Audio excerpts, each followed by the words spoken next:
O silêncio engoliu-me como um abismo. Um silêncio diferente, pesado, denso, capaz de calar centenas de vozes. O tilintar dos copos, a música ambiente que antes preenchia o grande auditório da Fundação Calouste Gulbenkian, aqui em Lisboa. Um silêncio que se espalhou pelo salão como uma doença contagiosa, contorcendo as feições das pessoas, transformando sorrisos em máscaras de espanto.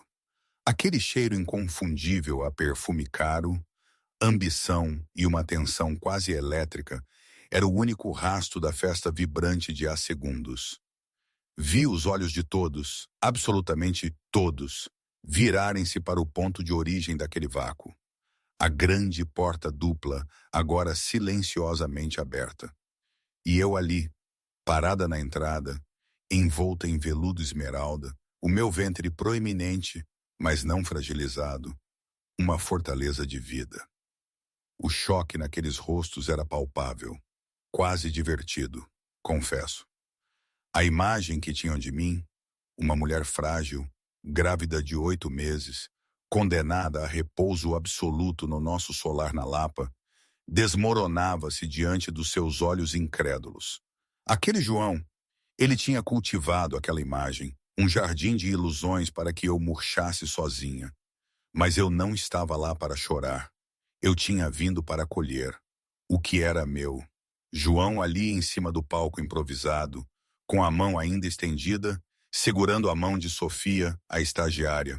A cor do seu rosto esvaiu-se, dando lugar a uma palidez macilenta. O sorriso triunfante, que antes era uma assinatura de arrogância, desabou num vazio. O seu mundo inteiro, construído sobre pilares de presunção, inclinara-se bruscamente, prestes a colapsar. Aquele ar de invencibilidade que ele carregava como um fato de alta costura desintegrou-se sob o meu olhar calmo. Eu devia ter sentido um pico de adrenalina, ou talvez uma vitória estrondosa, mas o que me preencheu foi uma fria calma. Aquele palco parecia tão pequeno agora, as luzes ofuscavam, mas eu via tudo com clareza brutal. Não era só a presença do Pedro Carvalho, o presidente da administração. O meu tio Pedro, ali ao meu lado, um rochedo de autoridade com os seus cabelos prateados e olhar penetrante. Era o general Cardoso, a Eva Ramos, o Kenji Tanaka, todo o conselho de administração.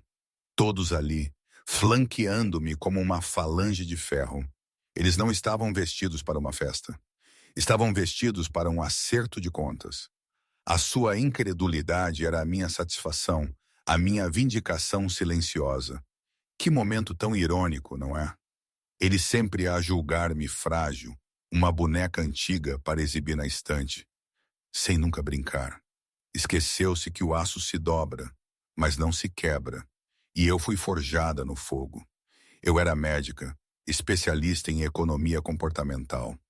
Via padrões onde os outros viam apenas caos, as pequenas hesitações numa negociação, o piscar de olhos que denunciavam uma mentira. Fui a sua arma secreta durante anos, a sua estratega invisível. Enquanto ele codificava numa garagem, comíamos massa instantânea e sonhávamos juntos. O seu ego inflacionou-se mais do que a Apex Innovations cresceu. De parceira, passei a acessório. E, ultimamente, um acessório embaraçoso. A memória do nosso último jantar na Lapa ainda me arrepia. O silêncio daquela mesa enorme, entre o faqueiro de prata e o cristal veneziano. Ele falava sobre a empresa, os planos, mas os seus olhos passavam por mim, sem nunca me ver realmente. Eu era uma paisagem familiar, um mobiliário de luxo. Ele não me convidou para a gala. A história oficial, sussurrada entre os vice-presidentes e as suas esposas impecavelmente vestidas, era que a minha gravidez, difícil, agora no 8º mês, exigia repouso absoluto. Era uma desculpa plausível, conveniente. Mas a verdade é que eu já não cabia no mundo que ele estava a criar para si. Lembro-me da primeira vez que vi Sofia, a estagiária. Foi numa reunião de departamento, ou talvez um evento interno. Não sei bem ao certo. Lembro-me dela com um vestido demasiado curto e os olhos arregalados, a olhar para o João como se ele fosse a personificação de todo o sucesso do mundo. Ela tinha 23 anos, o cabelo loiro, olhos azuis como o céu de um verão do Algarve e uma ambição que queimava mais forte do que a nossa fogueira da noite de São João. Era um espelho, a refletir a juventude dele, a fome insaciável que ele ainda pensava ter. Aqui, tenho que fazer uma pausa. É algo tão absurdo, não é? Tipo, paramos o tempo todo em momentos importantes das nossas vidas, mas raramente paramos para questionar o porquê de tudo. Essa situação com o João era um clichê de filme, só que na vida real. Um milionário egocêntrico a acreditar que era intocável, atrair a esposa grávida abertamente sem uma ponta de decência. Em qualquer outra situação fora da minha própria, eu estaria a rir com a desfaçatez, ou a sentir raiva, ou até um pouco de pena. Mas naquele momento, a única coisa que senti foi uma clareza gelada. Era como se a minha mente tivesse finalmente apurado o foco depois de anos de distração, de me deixar convencer que a sua ambição era a nossa. Eu pensava que o amor era um barco com dois remos. Ele remava, eu remava. Mas ele achava que só um remo era preciso, e o meu só servia para enfeitar. Acreditar que a sua visão era sempre a única válida, a única que importava. Isso é a verdadeira cegueira. E por vezes nós, mulheres, demoramos a ver, não é? Ficamos presas ao que o homem foi, não ao que ele se tornou. Será que eu também fui um pouco culpada por isso, por deixar o ego dele crescer sem controlo? É uma pergunta que ainda hoje me faço. Na altura, não me lembro bem se foi numa terça ou quarta, o João começou a deixá-la entrar no escritório dele, a levá-la a reuniões de menor importância, a apresentá-la como uma das nossas jovens mais brilhantes. Os olhares trocados, os sussurros nos corredores. Eu soube. Não precisava de provas fotográficas, não precisava de um detetive. Via o rasto de migalhas digitais, como ele dizia, ou simplesmente o brilho no seu olhar quando ela estava por perto. Ela, a validar o ego dele, a fazer com que ele se sentisse o jovem disruptor novamente, não um homem à beira dos 40, prestes a ser pai. E a gravidez, um ônus, uma âncora que ele queria cortar. Miguel Silva, o nosso diretor financeiro, o pobre Miguel com a sua expressão perpetuamente preocupada, ele confidenciou-me semanas mais tarde que os alarmes já soavam na cabeça dele havia muito tempo.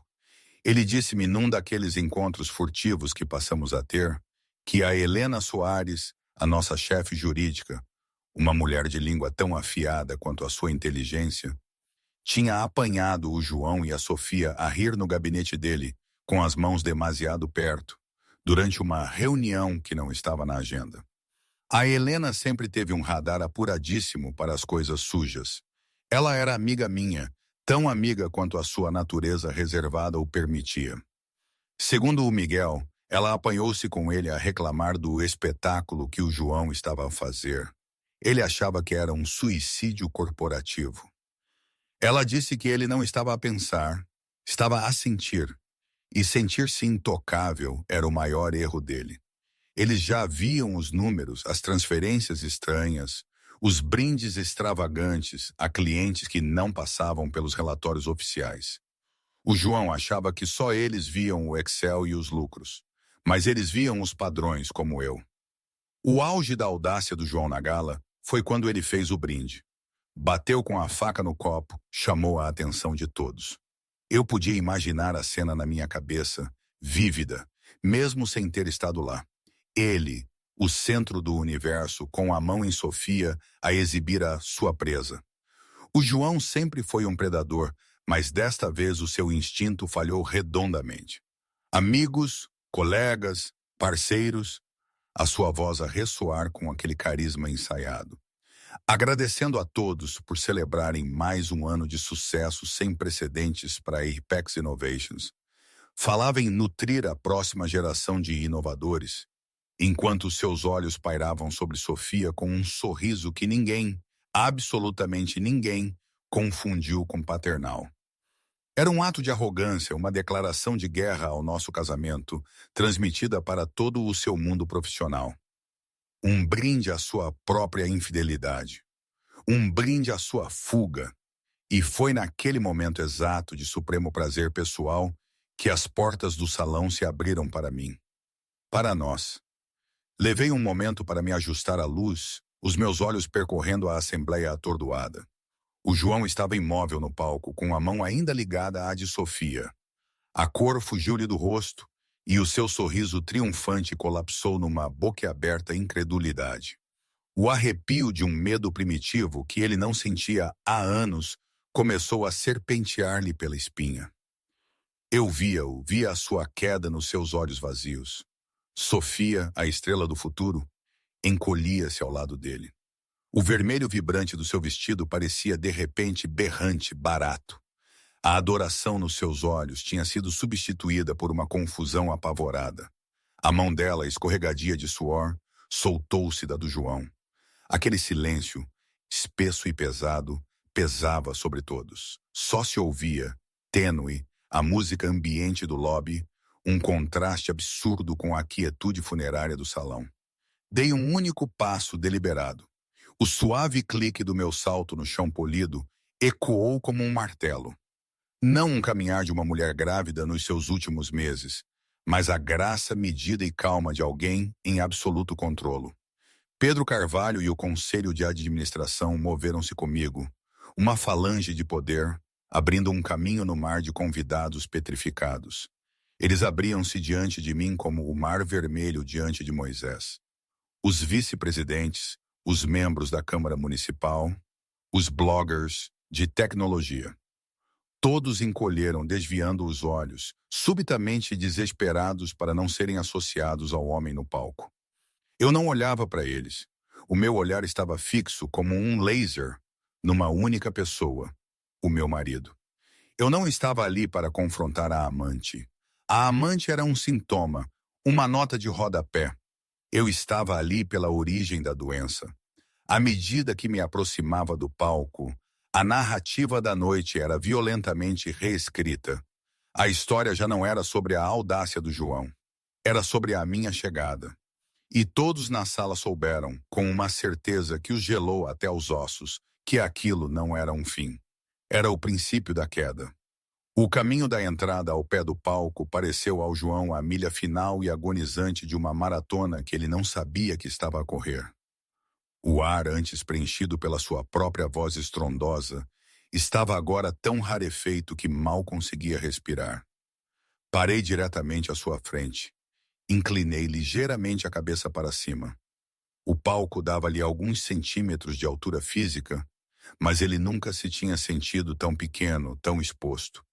Finalmente encontrou a voz, um som estranho e rouco que era uma imitação patética do seu tom confiante habitual. Ana, o que é isto? O que estás a fazer aqui? Devias estar a descansar. Ele olhou desesperadamente para Pedro Carvalho, à procura de um aliado, uma âncora familiar naquele pesadelo surreal. Pedro, qual é o significado disto? Estás a assustar os convidados.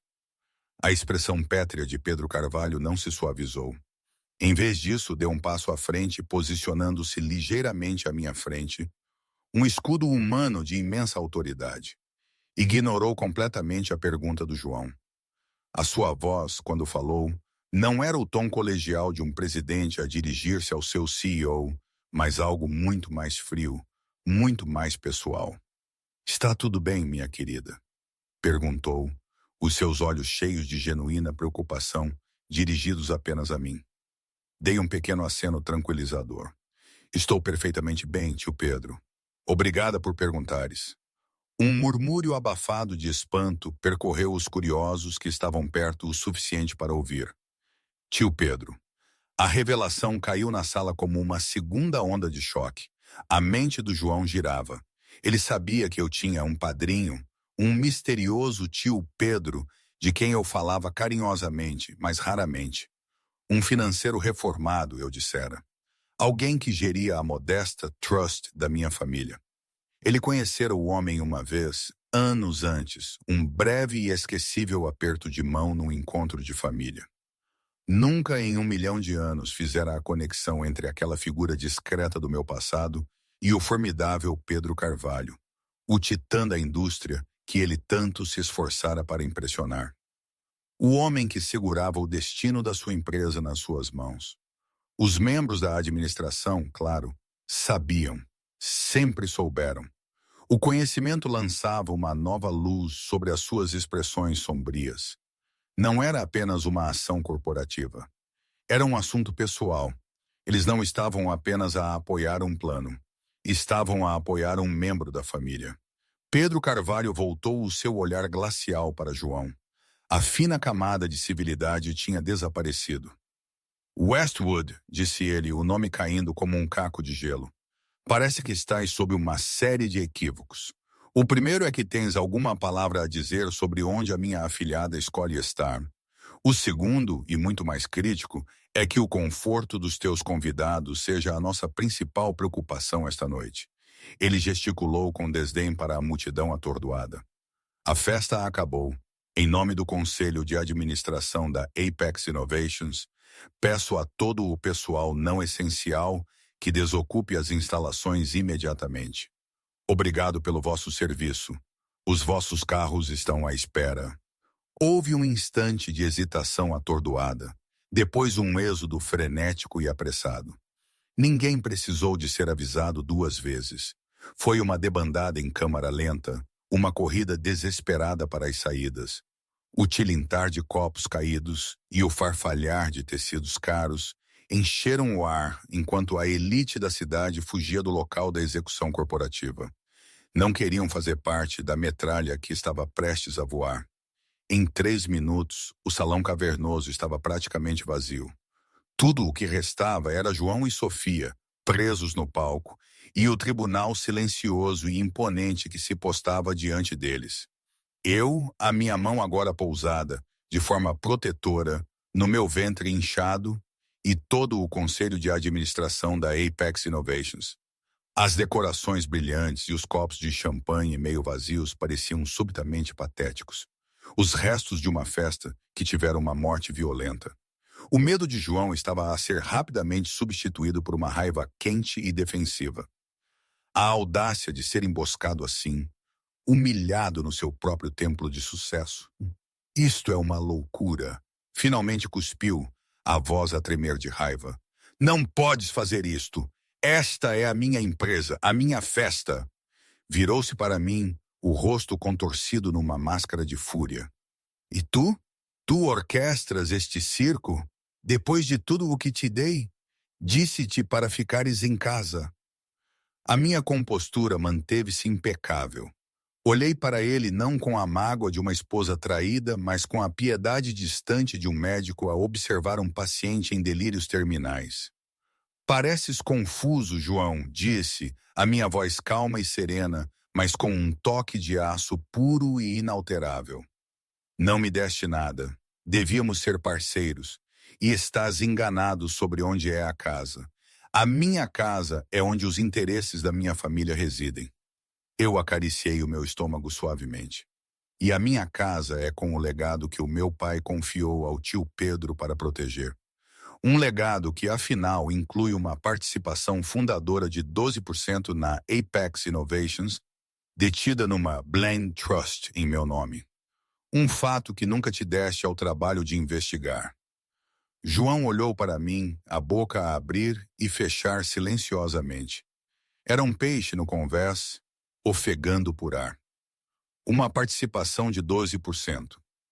Isso fazia de mim a segunda maior acionista individual depois dele. Sempre assumira que o dinheiro da minha família era velho, empoeirado e irrelevante. Nunca imaginara que estivesse entrelaçado na própria estrutura do seu sucesso. Finalmente voltou o seu olhar apavorado para Sofia, como se a visse pela primeira vez. Ela já não era um símbolo do seu poder, mas um testemunho vivo e respiratório da sua monumental estupidez. Estava congelada, o rosto pálido de terror, Uma mancha escarlate de vergonha numa sala subitamente desprovida de cor. Eu segui o olhar dele, dispensando Sofia com um aceno dos olhos. João, é por isto que estavas disposto a arriscar tudo. Uma criança a brincar aos adultos. Não me subestimaste apenas a mim. Subestimaste a totalidade da tua própria vida. As minhas palavras pairaram no ar, afiadas e precisas, dissecando a sua arrogância com uma habilidade cirúrgica. A reviravolta não era apenas que Pedro fosse o meu padrinho. Era que eu nunca fora a esposa dependente que ele imaginara. Eu sempre fora uma parceira silenciosa e poderosa, uma acionista que ele tinha sido demasiado arrogante para ver. E agora eu vinha reclamar o meu investimento. O silêncio cavernoso do salão vazio era um peso físico. Todo o ar e energia tinham sido sugados, deixando um vácuo onde cada palavra, cada movimento subtil era amplificado. A raiva do João, que explodira tão intensamente momentos antes, agora esmorecia contra a parede fria e inflexível da minha compostura. Ele era uma supernova a colapsar num buraco negro. Uma participação de 12%. Balbuciou, as palavras presas na garganta. Isso não é possível. A documentação, eu verifiquei tudo. Verificaste o que eu queria que visses. Respondi suavemente. A Trust foi estabelecida pelo meu pai muito antes de te conhecer. Foi concebida para ser discreta. Tu viste o nome da instituição financeira, não a beneficiária. Estavas tão consumido pela tua própria genialidade que nunca te ocorreu que a minha família pudesse ter alguma própria. Dei um passo mais perto do palco, forçando-o a olhar para mim. A dinâmica de poder era absoluta. Viste-me como a doutora Ana Mendes, a acadêmica, a esposa discreta e solidária. Nunca te deste ao trabalho de olhar mais fundo. Nunca perguntaste sobre os detalhes da modesta Trust, que pagou a minha educação em Stanford, que me permitiu sustentar-nos enquanto estavas a programar numa garagem, a viver de massa instantânea e ambição. Esse capital inicial, João, de onde pensavas que veio? Do céu. Cada pergunta era um golpe cirúrgico, desmantelando o mito do self-made man que ele tão cuidadosamente construíra. Ele tinha reescrito a nossa história, colocando-se como o único protagonista, o visionário que nos tirara a ambos da obscuridade. Agora eu estava a restaurar o texto apagado, revelando que eu não fora uma passageira na sua jornada. Eu fora quem pavimentara o caminho. Os olhos do João moveram-se procurando uma rota de fuga, mas ele estava cercado. O conselho permanecia como estátuas, os seus rostos impassíveis, o seu julgamento já proferido. Ele virou a sua fúria para o único outro alvo disponível. Sai daqui! Rosnou para Sofia, que encolheu-se como se tivesse sido atingida. Isto não tem nada a ver contigo. Sai daqui! Sofia olhou do rosto enfurecido do João para o meu olhar frio e avaliador. Ela era um peão num jogo cujas regras apenas agora começava a compreender. Abriu a boca para falar, depois fechou-a, as lágrimas a acumularem-se nos olhos. Agarrou as laterais do seu vestido vermelho. Virou-se e fugiu, os saltos a clicarem num ritmo frenético e desesperado no chão de mármore, até desaparecer por uma saída lateral. Um espectro fugaz do colossal erro de julgamento do João. Ele nem sequer a viu partir. A sua atenção estava unicamente em mim. Então é disto que se trata? Zombou, tentando recuperar alguma aparência de controlo, de reformular a narrativa. Dinheiro, isto é uma extorsão. Descobres que tens alguma influência e decides encenar este golpe elaborado para quê? Uma pensão maior no divórcio? Um leve sorriso de piedade tocou os meus lábios. Divórcio? Ah, João, ainda estás a pensar 3 jogadas atrás. Um divórcio é uma negociação entre iguais. Tu e eu já não somos iguais. Foi então que Pedro Carvalho falou novamente, a sua voz um baixo ressoar de autoridade. Westwood, sugiro que pare de falar. Estás a agravar a tua já catastrófica posição. Ele olhou para mim. uma pergunta silenciosa nos seus olhos. Dei-lhe um subtil aceno de cabeça. Era a altura. Vês, João, continuei, o meu tom mudando de confronto pessoal para algo mais frio, mais clínico. O teu caso, a tua humilhação pública, foi meramente o catalisador. Foi o insulto que me fez finalmente decidir investigar o dano. Fiquei magoada, sim, mas principalmente insultada por teres pensado que eu era tão estúpida que não iria reparar. Comecei a andar devagar à frente do palco, os meus movimentos deliberados, a minha voz firme. Comecei com as pequenas coisas, os presentes extravagantes a clientes que nunca apareceram em nenhum relatório oficial de despesas, a súbita e inexplicável necessidade de uma holding company nas Ilhas Caimão. Tu sempre me disseste que eu não compreendia as complexidades do teu negócio, mas eu compreendo padrões e compreendo comportamento. E o teu comportamento, João, tornou-se errático, desesperado. O rosto do João enrijeceu. Isto estava a ir além da traição conjugal, para um território muito mais perigoso. Não precisei de contratar um detetive particular para descobrir sobre a Sofia, disse acenando com uma mão. Uma miúda como essa deixa um rastro de migalhas digitais a 1 quilômetro de distância. Não, poupei os meus recursos para algo mais importante. Contratei uma equipa de contadores forenses, os melhores do mercado. Homens e mulheres que conseguem encontrar uma única vírgula fora do lugar numa montanha de dados financeiros. Parei de andar e olhei diretamente para ele. Os meus olhos, que ele outrora achara tão bonitos, pareciam agora canos de uma arma. O que eu encontrei, João, não foi apenas infidelidade. Foi uma grande sinfonia de fraude. O general Cardoso, o especialista em logística do conselho, pigarreou. Westwood, temos o relatório preliminar. É extenso. Eva Ramos, a ACO, acrescentou no seu tom afiado e direto. Projeto Rouxinol. Esse nome significa algo para ti? João congelou. O seu sangue gelou. Projeto Rouxinol era o seu segredo, o seu albatroz, a sua última cartada. Um empreendimento secundário desastrosamente acima do orçamento e perpetuamente a falhar em biotecnologia experimental. Uma empresa para a qual ele estava a desviar milhões da Apex Innovations para mantê-la à tona, convencido de que seria o seu verdadeiro legado. Era um buraco negro financeiro, e ele estava ilegalmente a apoiá-lo por 18 meses. Pensou que os seus rastros estavam perfeitamente cobertos. Eu não sei do que estás a falar, balbuciou, mas a mentira era frágil, transparente. O suor que perlava na sua testa contava a verdadeira história. Eu abanei a cabeça lentamente. Chega de mentiras, João, acabou. Sabemos tudo. Sabemos sobre as Shell Corporations. Sabemos sobre as faturas falsificadas. Sabemos sobre as luvas de fornecedores. Sabemos que alavancaste os ativos da Apex para garantir empréstimos pessoais para uma empresa falida que escondeste ilegalmente do teu próprio conselho e dos teus acionistas. Fiz uma pausa, deixando o peso da acusação assentar no ar morto da sala. Não trouxeste a tua amante para a festa da empresa para celebrar o teu sucesso, João. Trouxeste-a aqui esta noite porque estavas prestes a fugir. A última transferência bancária para o projeto Rouxinol estava agendada para amanhã de manhã.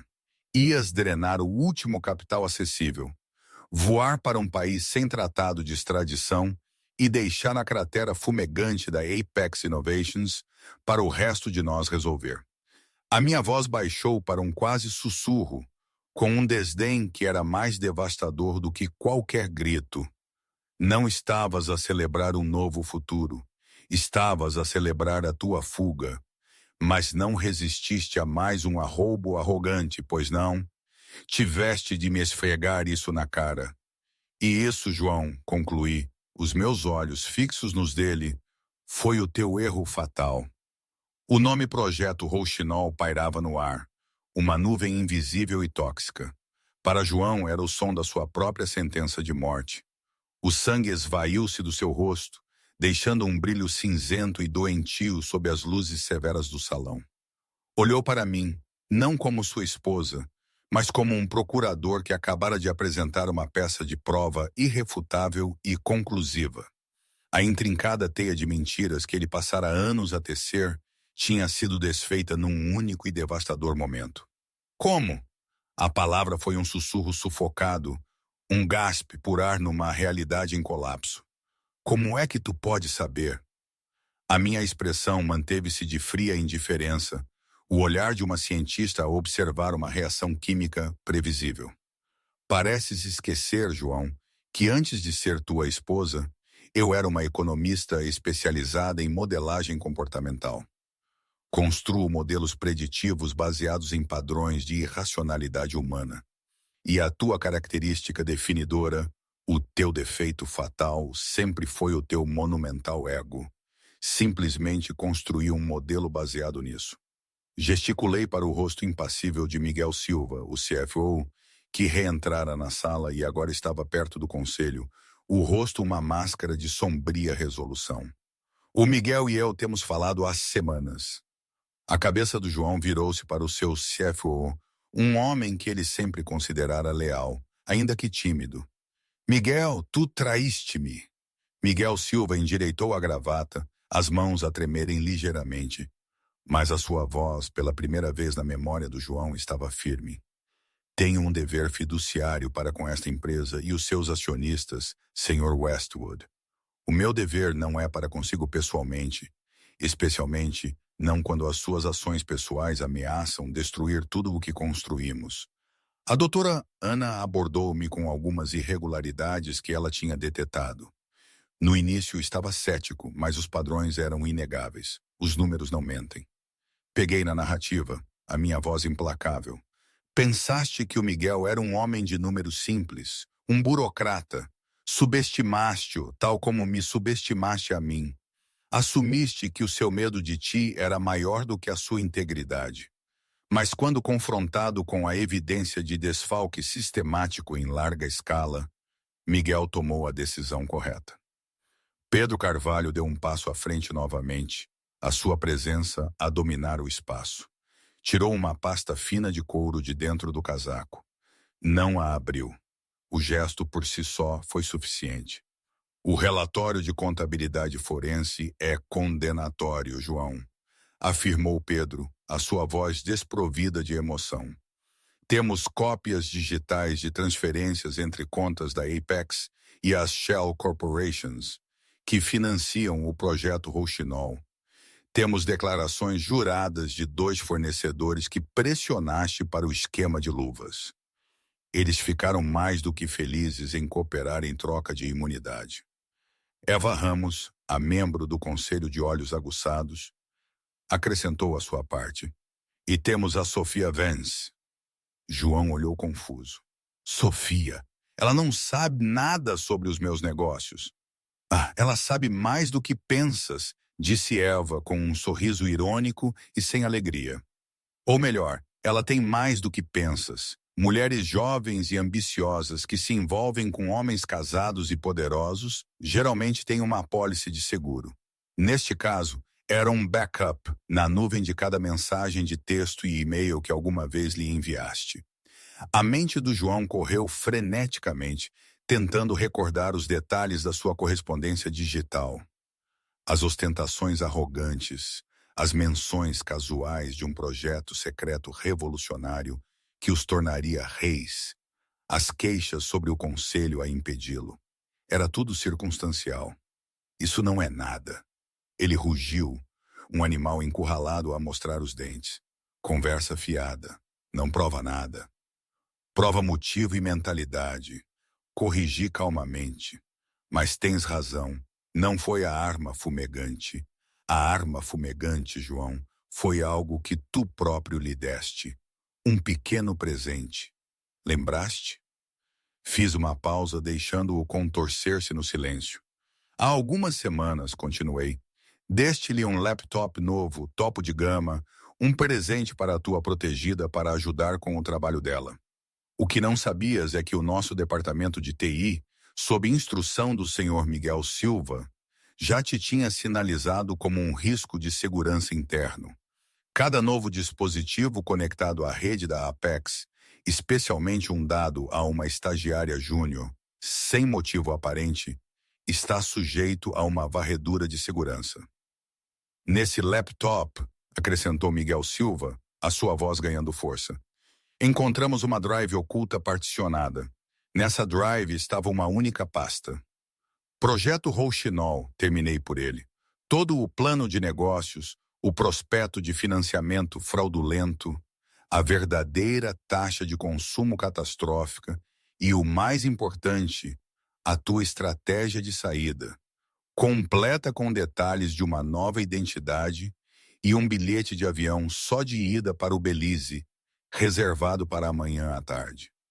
Foi um checkmate tão completo, tão total, que João nada podia fazer senão olhar para o abismo que acabara de se abrir debaixo dele. Fora superado a cada passo. A sua arrogância fora a chave da sua própria prisão. Ele entregara os machados aos seus carrascos, afiara-os para eles e depois apontara para o local no seu próprio pescoço. A peça final e esmagadora não veio de mim nem do conselho, mas de uma fonte que ele havia muito esquecido. Kenji Tanaka, o investidor japonês silencioso, falou pela primeira vez. O seu português preciso e com sotaque. Senhor Westwood, disse inclinando ligeiramente a cabeça, mas mantendo os olhos fixos em João. A minha empresa investiu na Apex Innovations por causa da tecnologia, mas também por causa da liderança. Fomos levados a crer que essa liderança era uma parceria entre si e a sua esposa, doutora Ana Mendes. O envolvimento histórico da sua família era um sinal de estabilidade. As suas ações não foram apenas criminosas, foram uma profunda desonra a essa parceria. Tanaka olhou para mim. A minha empresa e os investidores que represento perderam toda a fé na sua capacidade de liderança. Ganhamos, no entanto, imenso respeito pela diligência e integridade da doutora Ana. Apoiaremos a decisão do Conselho. A frente unida era absoluta. Não havia fenda na sua armadura, nenhuma voz dissidente a quem ele pudesse apelar, nenhum ângulo restante para jogar. Ele estivera tão focado na batalha superficial comigo, tão absorvido pela emoção do seu caso, que perdera a verdadeira guerra que estava a ser travada nas sombras. Uma guerra pela alma da sua empresa. Uma guerra que ele já perdera. O peso do seu julgamento coletivo pressionava João, uma força física que parecia dobrar-lhe os joelhos. O fato feito à medida que lhe o parecera uma armadura, agora parecia um sudário. Olhou para os rostos à sua frente. Eu, serena e resoluta. Pedro, a personificação da autoridade justa, o conselho, um júri que já proferira o seu veredito. Nos seus olhos ele não via piedade, nem espaço para negociação. Via apenas a fria e dura finalidade da consequência. A sua mente, que sempre se movera à velocidade da luz, formulando estratégias e planos de contingência, era agora um turbilhão de ruído branco. Belize, o voo, a nova vida que ele planeara, um mundo longe das complexidades da Apex e da iminente realidade da paternidade. Tinha estado tão perto, um sonho tangível. Agora era apenas fumo a dissipar-se sob o brilho ofuscante daquele tribunal improvisado. Então, e agora? João finalmente fez a pergunta que pairava na sala cavernosa. Era um apelo, uma pergunta desesperada de um rei que acabara de ver a guilhotina. Vais chamar a CVM, a polícia? Vais arrastar o nome da empresa, o teu próprio nome? Acrescentou, olhando para mim. Na lama. É isso que queres? Era uma patética tentativa de última hora de encontrar influência, de sugerir que a sua destruição seria mutuamente assegurada. Pedro Carvalho respondeu, o seu tom não deixando espaço para debate. Não haverá espetáculo público, João. Não se puder ser evitado. A reputação da Apex Innovations é primordial. Temos uma responsabilidade para com os nossos funcionários e os nossos investidores legítimos. Um escândalo público desta magnitude seria devastador para eles. Deu um único passo em frente, erguendo uma mão para antecipar o lampejo de esperança nos olhos do João. Não confundas a nossa discrição com fraqueza. As tuas opções esta noite limitam-se a duas. Ambas terminam com a tua remoção completa e permanente desta empresa. Ele gesticulou para Helena Soares, a chefe jurídica, que estivera em silêncio, a sua expressão ilegível. Ela deu um passo em frente, colocando uma pasta fina e uma caneta na beira do palco. Opção 1, Pedro continuou, é o caminho difícil. Faça um telefonema. Em 10 minutos, detetives da divisão de crimes de colarinho branco da PJ entrarão por aquela porta. Serás preso. Serás julgado por desfalque, fraude de valores mobiliários e meia dúzia de outros crimes. Provavelmente passarás a próxima década ou mais numa prisão federal. A Apex emitirá uma declaração, denunciará as tuas ações e cooperará totalmente com a acusação. A empresa sobreviverá, mas ficará ferida. O teu nome será sinônimo de desgraça. João encolheu-se. A palavra prisão foi um golpe físico. Opção 2, disse Pedro, a sua voz a baixar, é o caminho limpo. Dentro dessa pasta está a tua renúncia total e imediata como CEO e presidente do conselho. Também contém um documento a transferir a totalidade das tuas ações na Apex Innovations. Todos os 28% para a Trust, controlada por Ana, como restituição pelos fundos que desfalcastes. Assinarás isso esta noite, agora. As minhas ações? João sufocou. Isso é tudo. Isso vale centenas de milhões. É uma fração do que estavas preparado para roubar e uma ninharia pelo dano que causaste. Eva Ramos interveio bruscamente. Considera-o uma pechincha. Se assinares, Pedro continuou, ser-te-á permitido sair por aquela porta. Lançaremos um comunicado amanhã de manhã, anunciando a tua reforma imediata por razões de saúde pessoal. Trataremos as consequências do projeto Rouxinol internamente. As autoridades não serão chamadas. Ficarás sem nada desta empresa, mas terás a tua liberdade. Serás apagado da história da Apex, mas não estarás numa cela de prisão. João olhou da pasta para mim. O meu rosto estava calmo, mas os meus olhos guardavam um vislumbre de algo que ele não conseguia decifrar. Não era ódio. Era uma finalidade profunda, quase cansada. Esta era a minha justiça, não vingança, mas um reequilíbrio da balança. Eu não estava apenas a levar a sua empresa. Eu estava a recuperar a minha vida, a minha segurança, o futuro do nosso filho, tudo o que ele tinha arriscado. Ele sabia que não havia escolha. Uma vida de status e riqueza diminuídos versus uma vida atrás das grades. O seu ego gritou em protesto, mas o seu instinto de sobrevivência, o único Deus verdadeiro que ele sempre adorara, tomou controle. Lentamente, tremulamente, ajoelhou-se no palco. Os seus joelhos, vestidos com lã de $1000, encontraram o chão. Era a postura de um rei a render-se. Esticou a mão para a caneta. A sua mão tremia tão violentamente que mal conseguia agarrá-la. Destapou-a e abriu a pasta. O jargão legal flutuava diante dos seus olhos, mas ele sabia o que dizia. Era a abdicação do seu mundo inteiro. Com uma mão trêmula, rabiscou a sua assinatura, a assinatura que lançara uma empresa de $1.000 milhões, na linha inferior. Depois fez o mesmo no documento de transferência de ações. Estava feito. Em 2 passagens de caneta, ele tinha passado de titã a pária. Empurrou a pasta para longe dele, como se fosse radioativa. Levantou-se, os seus movimentos rígidos, robóticos. Era um fantasma no seu próprio salão de baile. Está feito, disse a sua voz oca. Pedro Carvalho assentiu secamente. Helena, por favor, garante os documentos. Helena recolheu a pasta com as pontas dos dedos. João, disse Pedro, usando o seu primeiro nome pela última vez, tens 60 segundos para sair do edifício. A tua segurança foi dispensada. As tuas contas corporativas foram congeladas. Um táxi foi chamado para ti. Não voltes ao escritório. Não voltes a casa. Quaisquer pertences pessoais serão enviados para um endereço à tua escolha. Não contactes a doutora Ana Mendes ou qualquer funcionário desta empresa novamente. Estamos claros? João deu um único aceno brusco. Olhou uma última vez para mim, sua esposa, a mãe do seu filho, a arquiteta da sua ruína.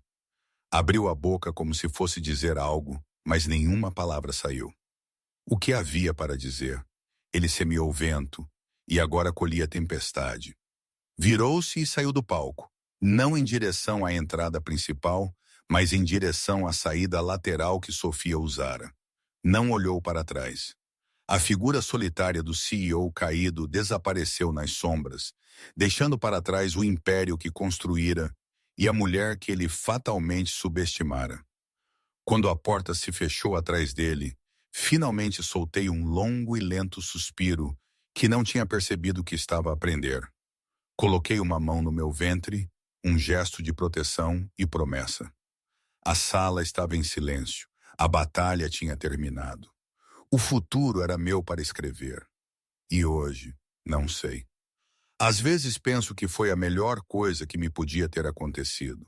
Outras vezes, quando a noite é mais longa e o peso do mundo parece maior, pergunto-me se foi o preço certo a pagar por tudo aquilo que perdi, mesmo que tivesse ganho mais. Provavelmente é os dois. É assim a vida, não é? Nada é definitivo, nada é perfeito, mas de alguma forma é o meu. E isso por si só já é uma vitória. O que acharam da minha história? Faria sentido para vocês?